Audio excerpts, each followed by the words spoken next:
Mi nombre es Fede Giri, soy doctor en biología, estudié en la Universidad del Litoral, soy investigador de CONICET y docente de la UNL. Fede, bienvenido, muchas gracias por aceptar la invitación y bueno, muchas gracias por intentar, es lo que vas a hacer en el marco de este programa, bajar un poquito al gran público este tema de la teoría del caos, el caos aplicado a la biología, que es lo que más nos interesa, ese título que nosotros le pusimos a esta nota, que es El caos en la naturaleza, aunque entiendo que no refleja estas cosas en las que estás trabajando. ¿Qué es esto del caos? ¿Cómo aplica las cuestiones de la naturaleza?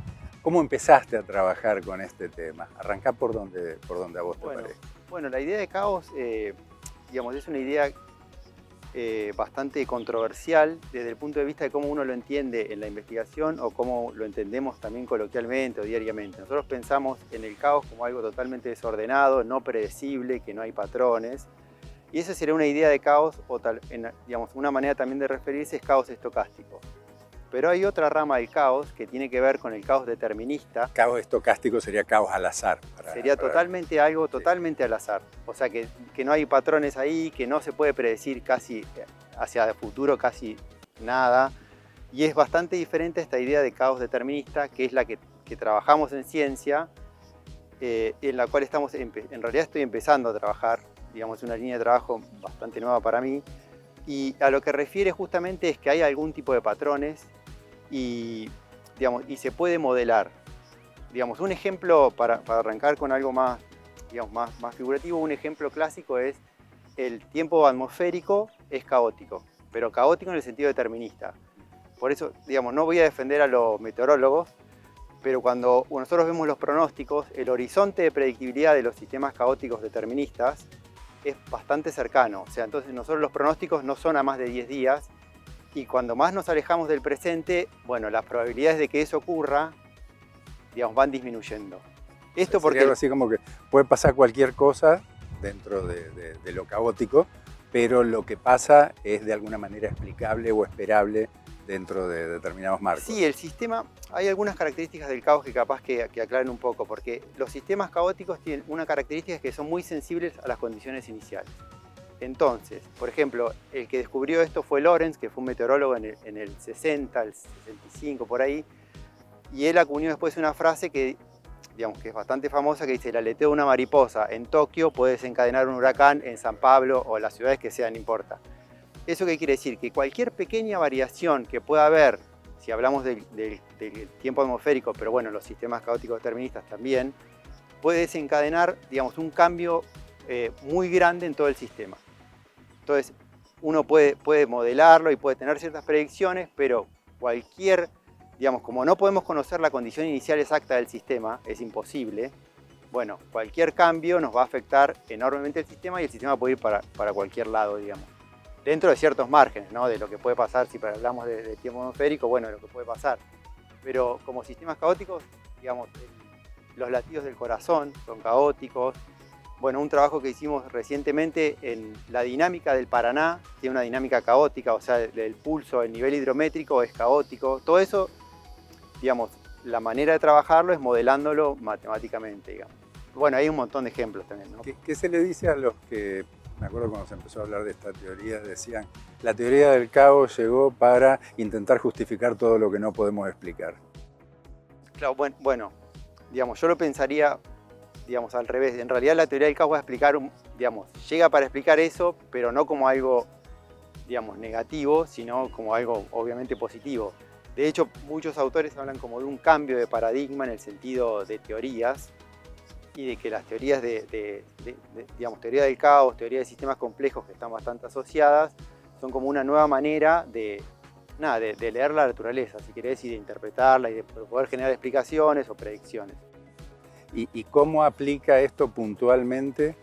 Vos, antes de que arranquemos con la nota, me hablabas algo del tema de los fractales. Claro. ¿Qué incidencia tiene el abordaje desde este lugar? Bueno, los fractales son una parte, o digamos, son toda una rama de la matemática, de la geometría, pero están relacionadas con teoría del caos, porque las dinámicas en los sistemas caóticos deterministas, muchos tienen para representarlo una estructura fractal. O sea, uno puede dibujarlo y se ve una estructura fractal. una estructura fractal es como un objeto, digamos, es un objeto geométrico definido que es, digamos, que no tiene escala, porque uno cuando se va acercando, el objeto es siempre igual. O sea, tiene una autosimilitud, es decir, que si uno ve un fractal teórico, o sea, hecho por computadora, uno se va acercando, se va acercando, se va acercando y siempre el objeto es el mismo. Ahora, en la naturaleza, digamos, no son infinitos los fractales, porque los objetos, digamos, si uno ve, por ejemplo, un brócoli, tiene estructura fractal. Porque uno lo ve de lejos y tiene una estructura y se va acercando y siguen siendo arbolitos que se ramifican y se acercan y siguen siendo arbolitos. Un árbol podría tener estructura fractal, obviamente no infinita, pero después las neuronas pueden tener estructura fractal, todas las dendritas, etc. Entonces, una manera de representar los sistemas caóticos es a través de estructuras fractales. Y básicamente, digamos, la manera de representarlos es un objeto que se llama atractor. El atractor es algo hacia donde un sistema tiende. Entonces suponemos, no sé, una bañera, el desagote, si uno le saca el tapón y está llena, todo el sistema tiende hacia ese lugar. Bueno, y los atractores pueden ser un punto, una línea, bueno, distintas formas. La cuestión es que en el caos determinista, digamos, los sistemas que uno estudia tienen atractores caóticos que son como una manera de representar o de ver cómo es la dinámica del sistema. Y eso, bueno, y tiene un montón de características, pero bueno, una de esas es que son fractales. ¿Todo esto es una base teórica o hay puntos donde aplica a cuestiones prácticas? Quiero decir, si yo estoy estudiando biodiversidad en peces o poblaciones de mamíferos en determinado lugar, ¿puedo llegar a utilizar algo de esta base teórica para aplicar a eso? Sí, digamos, de hecho, cuando hablamos antes de cambio de paradigma, lo que en ciencia ha ocurrido, bueno, por lo menos opinan muchos que hablan sobre ciencia, es que básicamente nosotros usamos tomamos la física como modelo y usamos como una matemática bastante sencilla, para decirlo así, o una estadística sencilla. Y se negaba un poco todas las irregularidades y se negaban algunas cuestiones particulares de los sistemas que no eran muy generales. Digamos, básicamente se usaban ecuaciones lineales para modelar. Entonces, lo que vieron a partir de los trabajos de Lorentz, hay algunos trabajos que hablan sobre sistemas complejos de teoría de la información, etc., que en realidad que en la naturaleza lo más común son los sistemas caóticos. Hay distintos grados de sistemas caóticos, pero por ejemplo, la dinámica de poblaciones, que se ajustaba a modelos bastante sencillos, con los trabajos de posguerra de Volterra y de Lotka, de dos investigadores que llegaron un poco a lo mismo, se dieron cuenta que las dinámicas predador-presa, por ejemplo, o sea, no sé, un conejo y su depredador, un puma, bueno, tiene una dinámica de cómo varían en el tiempo el número de individuos que es caótica.